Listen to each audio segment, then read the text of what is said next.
So this is not the next video I was planning to do, but I came across this and I just felt the need to share. Somebody shared this ad on Twitter, and it says, hypnotize with any TV set, first evening or money back. Television repairman's accidental discovery makes anyone a hypnotist right away. Secret method uses ordinary TV set. No electronic knowledge needed, no prior hypnotic training needed, blah, blah, blah. And when I saw this, immediately I was like, well, that's probably real. And then obviously the more skeptical, logical part of myself took over and said, you should probably verify that that's not pop art or some other made up thing. And so I went to the newspaper archives to try to find this ad. And I started my search in the 40s when TV first became a thing, and kind of set the search to the 40s and 50s to start. And I did not find this ad anywhere, although I did find it later. It actually came out of a comic book. So there you go. It came out of a comic book, but not even the point.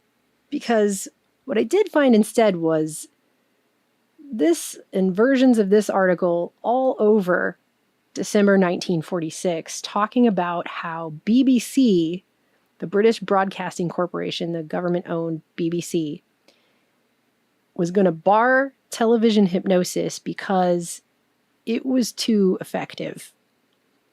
And this was all over papers all over the country in around December 20th and 21st, 22nd, 23rd. It was talked about for a good week in 1946.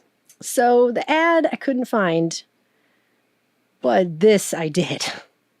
And I just want to show this to you. So apparently the BBC announced that it had so successfully experimented with hypnotism by television that the feat would not be tried on a general broadcast. The experiment was carried out on a closed circuit, not publicly televised this week by Peter Casson. That's the guy that got to do the hypnotism. In the first test, because there was more than one, a dozen volunteers from the BBC staff subjected themselves to the hypnotist, and 5 of them went into a hypnotic sleep. In the second test, Casson made a direct attempt to hypnotize 6 persons watching the screen in a darkened room, and 4 of them went to sleep. And in the fashion of the day, this is an AP article, but it was reprinted everywhere, and different headlines everywhere, and different little factoids were left in and out. So this is a truncated, tiny version of this article from the St. Louis Star and Times. This is from the Lewiston Daily Sun. BBC finds hypnosis by television works. Test puts staff member in trance. Shudder at possibilities. And they go through the same basic information, but they give a little bit more. They say, 1 member of the cheerful dozen of the staff who assembled to see if they could be put to sleep by television over a private wire suddenly snoozed and dented his chest with his chin. Another yawned and went into the same sort of trance. A third looked hard at the television screen, but before anyone could prop him up, he sank limply into dreamland. So did 2 others. It was then that the scary possibilities of the thing shook the government-established BBC. Really, it was then that they were like, oh, you know what? This is maybe not a good thing. I mean, why do you think they tried it in the first place? Come on. My goodness, said an official, if you can hypnotize people by television, think of what would happen if everybody had a television set, as everybody will shortly. And a Hitler sort of fellow started working on them all. He refreshed himself from a decanter and said, brr, and made it clear that he must not be quoted by name. I mean, he explained that if you could somehow get control of a nation's television transmitter, you could put everybody to sleep and just walk in, and why the atom bomb would be years behind the times as a secret weapon. It's very dramatic. At least it's written very dramatically. Hitler seemed to do it without television, but suppose some other country, M-. Seriously, though, he said, because of the success of this experiment, BBC was afraid of the consequences of hypnotizing viewers who might not have anyone at hand to wake them up. Because it goes on to talk about how this Casson guy, the hypnotist, he had to wake some of these people up personally because they would not be roused by other people. Walking, eating, driving, or engaging in other activities while asleep without remembering it the next day have been reported. Abnormal behaviors may include aggressiveness, agitation, hallucinations, or confusion.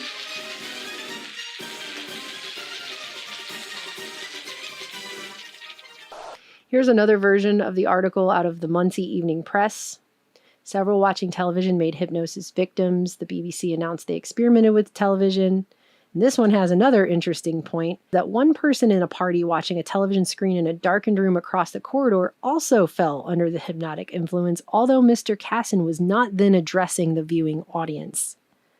So whatever was going on with these TVs in this test, it had such an effect that somebody was watching it across the hall and went into a hypnotic state without Mr. Casson even talking. And then they say because of the success of this experiment and the danger of hypnotizing viewers who might not have anyone to wake them up, it's now been decided that hypnotic television broadcast would not be advisable. This is out of The Guardian, December 21st, 1946. It says, the BBC, it appears, has decided not to put hypnotism into its television program. I mean, it makes it sound like they were sitting around going, well, what are we going to do with this new TV that everyone's about to have? Well, what do you think about hypnosis, guys? Like, it just sounds like that was the whole idea. Like, that's why it was created. I mean, this was one of the first things they tried. And by the way, before I finish showing you these other articles, really quick, I just want to point out, this is an article called The History of Television. It comes from Grolier Encyclopedia, and it's up on nyu.edu website. And it notes here that before 1947, the number of U.S. homes with television sets could be measured in the thousands. So that's hardly anybody. That's just your very early adopters of this technology. And I guess the people who could afford it, I have not looked up how much televisions cost at the time, but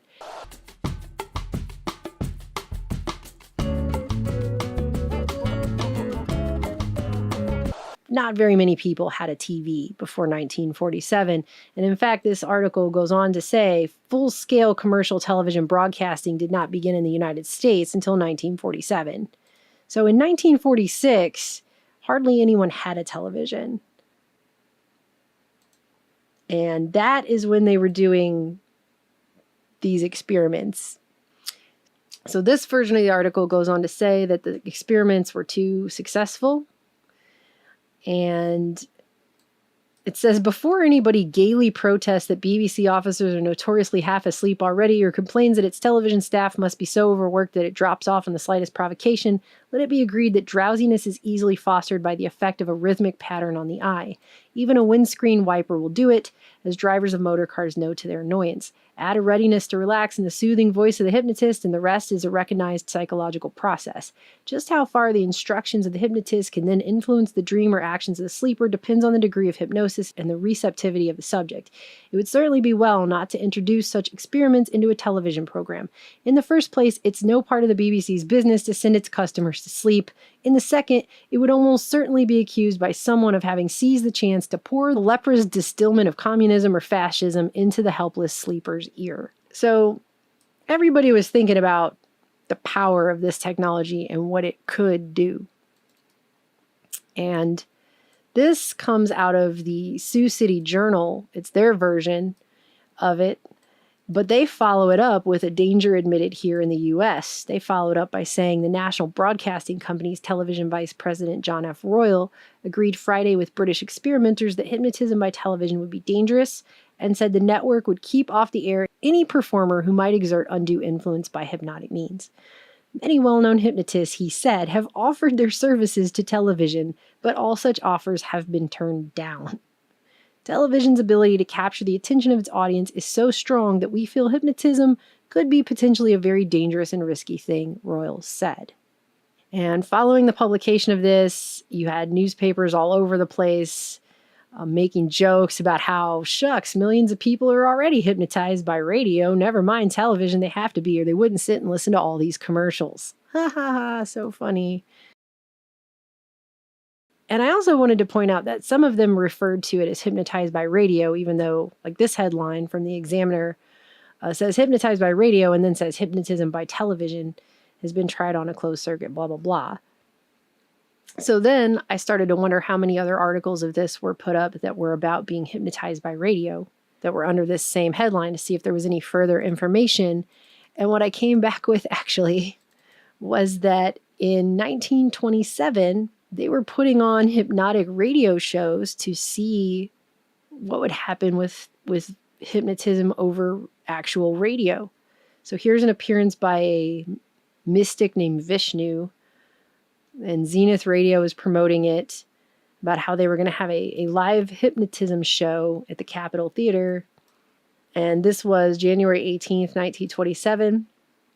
The next day, January 19th, they reported in the Miami Tribune, Vishnu is successful. She's awake. The famous mystic completed his conquest of putting this woman to sleep for 24 hours and then used the radio to wake her up from the roof of this theater while hundreds of people crowded around to see if it would work. A couple of months later in March, and this is out of the Daily Herald, they announced that they were going to try radio hypnosis as an experiment. Professor will attempt to control 3 subjects in separate points over radio tonight. And this was out of Boston. The practicability of mesmerism by radio is to be decided here tonight. Professor Gerald Fitzgibbon will go on the air promptly at 6 o'clock over Westinghouse stations WBZ and WBZA. In the case of WBZ Boston, the radio beams are focused inland as well as up and down the coastline to prevent much of its power being lost at sea. And while his efforts will be directed at 3 subjects, 2 in Boston and 1 in Springfield, there is the possibility, station officials said, that others may come under the hypnotic sway. It says within 2 minutes, the 3 will be in a mesmeric state. Professor Fitzgibbon predicted they will be made to laugh, cry, enter a state of catalepsy, permit 2 full-grown men to stand on their rigid bodies, and then commanded to write surrender. They will return to a normal condition. Commanded to write surrender, just by the way. Then they will return to a normal condition and find that their left arms, which will have been paralyzed through a post-hypnotic suggestion, will function normally again. This came out the next day on March 10th, 1927. Hypnotism by radio tried. Apparently successful test is reported from Springfield, Massachusetts. Subjects respond to commands. An apparently successful experiment in hypnosis by radio was reported from Springfield last night. While psychiatrists observing the effects of the same experiment on 2 men here express themselves as unconvinced of its genuineness. But there's this picture. This one was published March 11th in the Buffalo Evening News. There's this picture of the experiment, and these are the guys here. And it says, an experiment in hypnosis by radio was conducted in Boston and Springfield in the presence of newspapermen and 2 leading Boston psychiatrists with interesting results. 2 men, William Hall and Guy Marshall, received hypnotic influences over the loudspeaker from Springfield, 100 miles from Boston. To all outward appearances, both men were completely under the influence of the radio voice and performed various operations under the direction of Professor Gerald M.P. Fitzgibbons, 100 miles away. Here we see the doctors inserting sterilized needles into the arms of the men who showed not the slightest pain during the experiment. Ugh. Yuck. And while it was being debated in the scientific community whether or not this radio hypnosis was really successful or not, a week later it was reported in the Morning Herald on March 19th, 1927, that a man named Lorenzo McCoy, a building contractor of Red Lion in York, Pennsylvania, said that he was mesmerized by means of radio last Friday night when he followed carefully the instructions of a Professor Fitzgibbons of Springfield, Massachusetts, and claimed that he could not separate his hands, which he had clasped together at the direction of the man at Springfield, until the voice coming over the radio released his hands. It says his son, a husky youth, tried to pull his father's hands apart but could not do so. McCoy says he is thankful that broadcasting conditions were good and that he heard distinctly the command to separate his hands. Because I guess what he's saying is if somehow the radio had gone out or the signal went funky, he might have still had his hands clasped together for however long, since there would be no way to access the command of the hypnotist to release the hands. So that was being reported. And I looked a little bit further, because this now became a rabbit hole. I looked a little bit further into this Professor Fitzgibbons.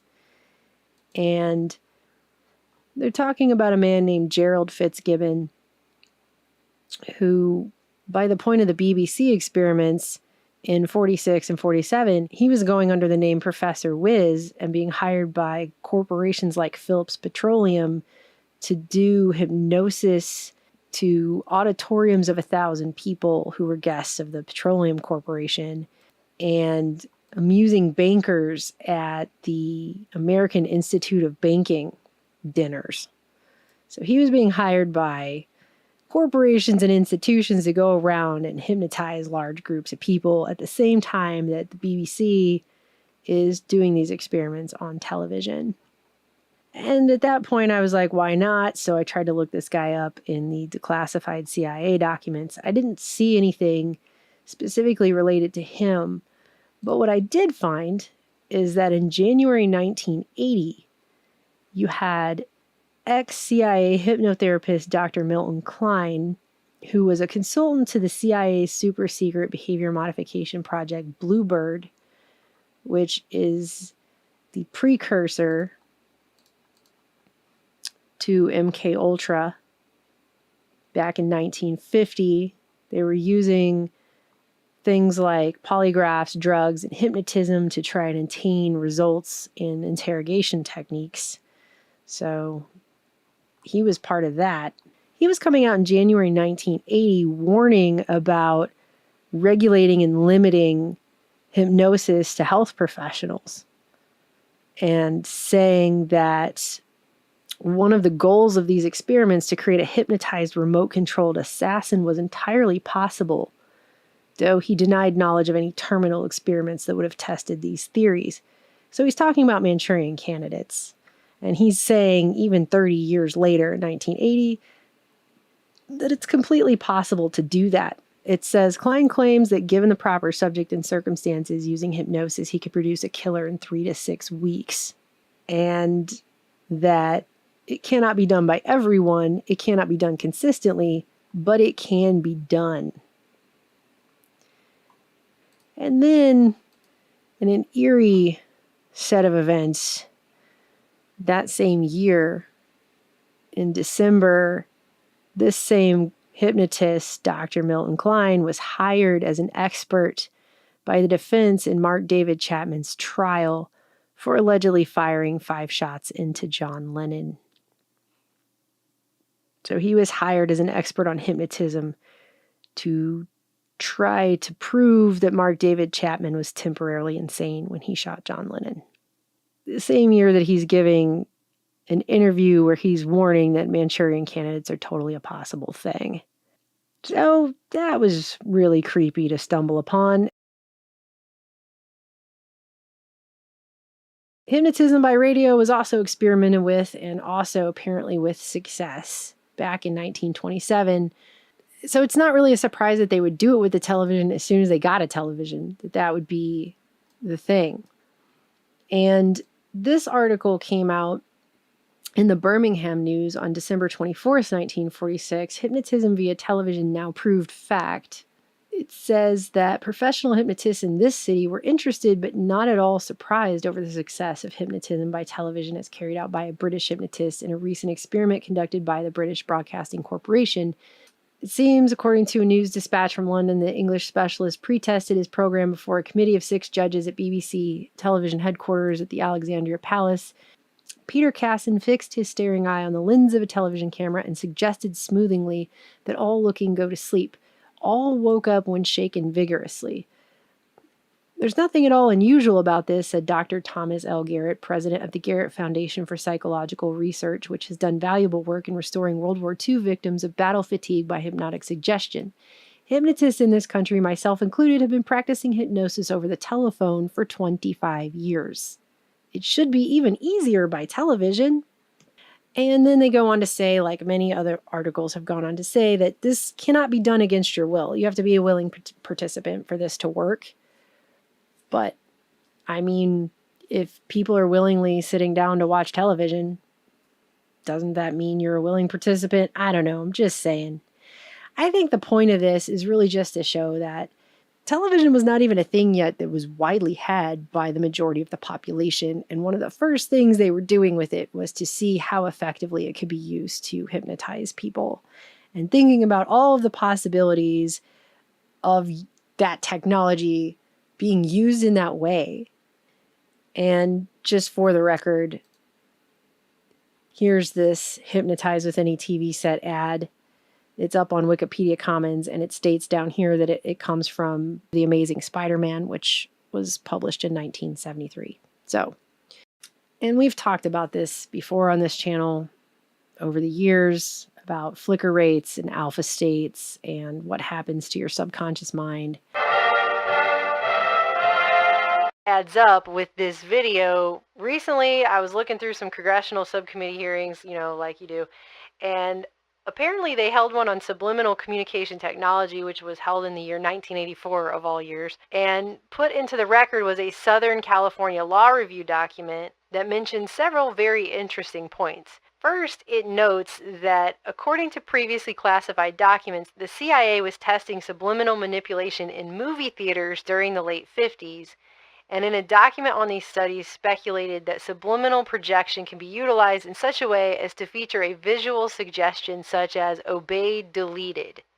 And so I'm not really just going to go back over all the things that I've already said, but they did a lot of experiments in the years after that and during the Cold War, using subliminal suggestion in advertisements and other things to see what the effects would be on people.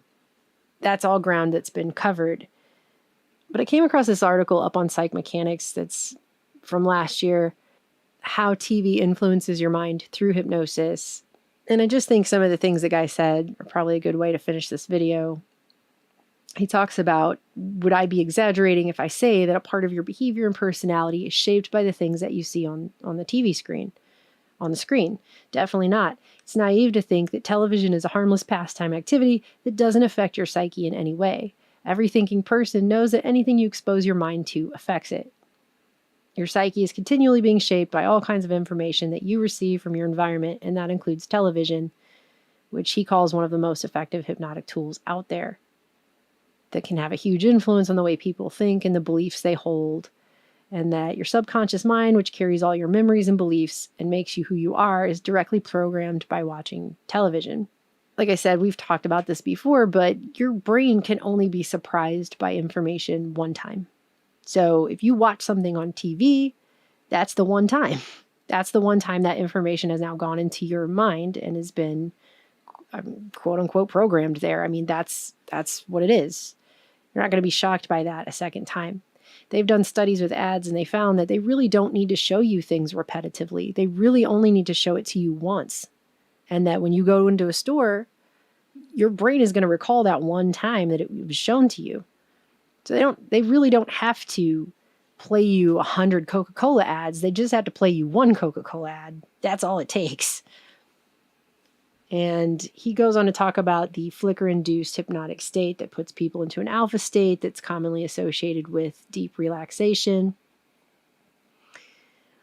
And that your subconscious mind then becomes suggestible under that state.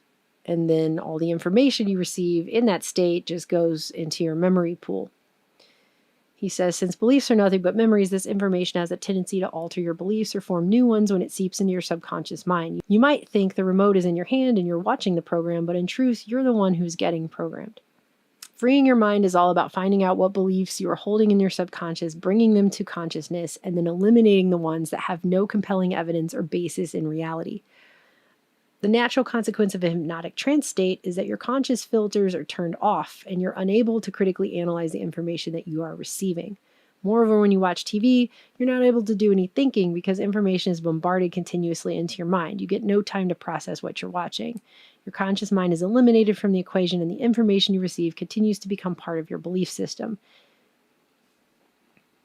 And he goes on to talk about how he said that our entire childhoods were essentially a period of hypnosis. If you were born in a time period where there was a television in your house, you were picking up all of this information and all of these belief systems, all of these things that were being shown to you on television in an unfiltered way for many years of your life at the beginning of your life, before you really had concrete reasoning skills and the ability to think about that information at a higher level. So because your conscious faculties weren't fully developed, all of that stuff's just going in there, you know?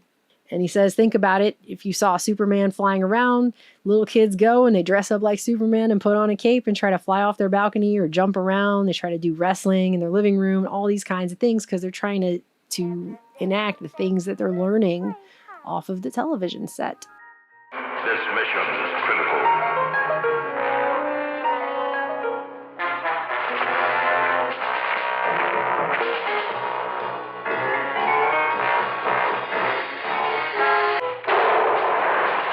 This is a most unusual weapon. It is specially designed for counter-espionage. For training purposes, this special delayed action target comes with it. Get Mattel's powerful Zero-M Sonic Blaster wherever toys are sold. Remember the password, Zero-M. And he says this is proof that our subconscious minds at that time can't differentiate. Because your mind well, your brain is located inside your skull. It doesn't have direct access to the outside world. So kids are just believing things they're seeing on TV. A lot of kids at age probably 4 and 5 aren't sitting around consciously watching television, critically analyzing what they're seeing, and then going, well, that's a TV, so I got to take this all with a grain of salt, if they even know the phrase grain of salt. And I just think it's an important point to remind people of. You know, because it's 2022 now. We've just been through 2 years of hell, global hell, a lot of us. And when you go out in public, or at least when I do, I'm seeing some people who are walking around right now and they basically look like they are in a trance. They're walking around in a state of trauma. They look traumatized. Hello, I'm Tab Hunter. Did you know that mental illness claims more victims than any other disease? That's right. They look scared to even be in public at all. They look afraid to even exist as they're walking around. And I can only imagine what they've been putting into their mind and their subconscious all day long before they get to a point where they're out at the store walking around like that, looking like they have been traumatized. And whatever reality they're existing in with that, I'm not in that reality. And when I see them, I can clearly see that, you know, whatever you want to call it, the multiverse, whatever word you'd like to use, you can see the concepts playing out because I'm not walking around like that. Whatever's been put into their conscious and subconscious mind is causing that response.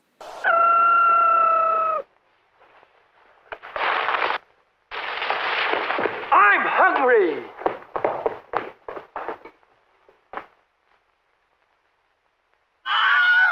Is not actually happening in the world around them that I can see. You know, it's as if, I mean, it's kind of like watching one of those horror films where somebody is depicted as being possessed and they're walking around seeing all kinds of scary demons and monsters and stuff, and they're freaking out. And everyone around them is just looking at them like, what the hell's wrong with Jennifer? Is she on a bad trip? Like, what is happening? And I kind of wish I could just go up and hug these people because they really do look hurt. They looked harmed. They really do look harmed. And I don't think it's a stunning revelation for most of you when I say that the British Broadcasting Corporation has a long and very cozy, very friendly relationship with the U.S. Central Intelligence Agency. There were so many documents in the declassified database featuring the phrase British Broadcasting Corporation. And I don't just mean articles, letters and memos, memorandums, et cetera, et cetera. There were so many things in there. It would take hours and hours for somebody to go through them all. But you really do get the idea that right at the beginning of television, 1947, the first year that it really becomes a thing for most people, they were setting up an informal reciprocal agreement for their worldwide media surveillance through the CIA's Foreign Broadcast Intelligence Service, which just had come under its control in 1946, and the British Broadcasting Corporation, which also has its own monitoring service. And they were extremely friendly about that, to the point that in 1971, somebody wrote this: From BBC London to the director of the Foreign Broadcast Information Service, hearty congratulations to FBIS on attaining such a ripe old age in such good shape, and best wishes for a further 30 years of achievement from the older brother at Caversham. So that's the way they refer to themselves when talking to each other. This was one that came from the CIA's FBIS guy over to the managing director of what they call external broadcasting at the BBC. And this was from 1982. Wishing to extend to you on behalf of the FBIS the warmest congratulations on the occasion of the 50th anniversary of the BBC External Services. As you know, for the past 40 years, FBIS, the U.S. government's radio monitoring service through the CIA, and the BBC's monitoring service have shared coverage of the world's radios through mutual exchange and have developed a close and fruitful relationship. We're therefore especially pleased to congratulate you and your staff on this important occasion. And then they go on to say, BBC broadcasters have for half a century been a beacon of information and truth for listeners in every corner of the globe. I'm sorry. Sorry, that's really hard to read without laughing. Anyways, so there you go. And I'm not going to show it, but if you go look up BBC News Countdown, just by the way, just for some irony here, they count people down into their news programs these days with spinning globes and hypnotic swirls. I mean, the jokes write themselves. I'm just saying. It's not really funny. It's actually kind of horrifying if you think about it. But don't worry, because in 1946, they tried it multiple times, and they swore they were never going to do that, ever. And we can trust them, right? They're very trustworthy. They don't have any reason to keep people in trances with information that raids their subconscious mind and traumatizes their psyche or anything like that. So I don't know why you're a conspiracy theorist if you even think anything like that, okay? I just think technology in and of itself is just generally taken for granted. People have not educated themselves on the history of where these technologies have come from. These are military products, television, the internet, computers, all of it, okay? And I'm not saying throw the baby out with the bathwater, but there's a big difference between consciously, critically taking in and analyzing information and just sitting on a couch, letting everything that comes out of a box go right into your head unfiltered to control the reality that your brain projects onto this place.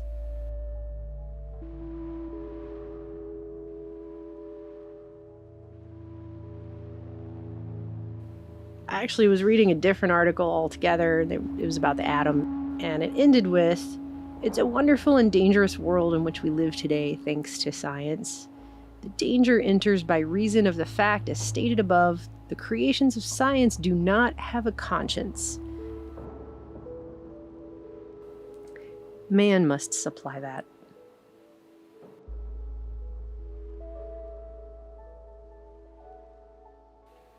I love you guys. I'll talk to you later.